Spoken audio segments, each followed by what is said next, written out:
I'm Brittany Lewis with Forbes Breaking News. Secretary of State Antony Blinken spoke about advanced missile systems that the U.S. is providing Ukraine with during a Wednesday press conference.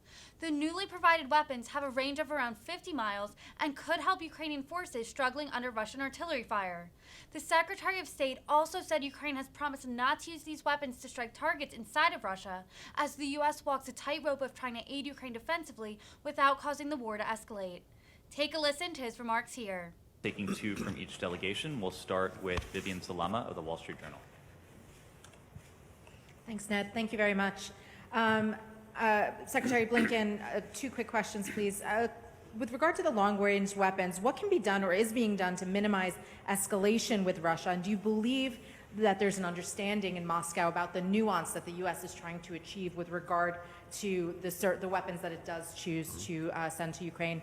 And unrelated, on President Erdogan's latest threats of force to Syria, are you concerned that Turkey is increasingly becoming a disruptive ally, and how can it be addressed? Shall I ask my question, Secretary General? Welcome back, sir. Two questions for you as well. Cracks are appearing in the Western Front against Moscow, despite both of you stating that the alliance is very strong, and we're seeing that there is some disagreement over shipping more powerful weapons to Ukraine. How does NATO as an organization work to prevent the cooperation from going south at Ukraine's expense? And more specifically, how does Ukraine win, which seems to be a key point in this disagreement? Thank you. Thanks. I'm happy to start. Vivian, thanks for the questions. First, in response to the question about escalation, let's start with this. It's Russia that is attacking Ukraine, not the other way around. And simply put, the best way to avoid escalation is for Russia to stop the aggression and the war that it started. It's fully within its power to do so. Specifically with regard to weapon systems being provided, the Ukrainians have given us assurances that they will not use these systems against targets on Russian territory.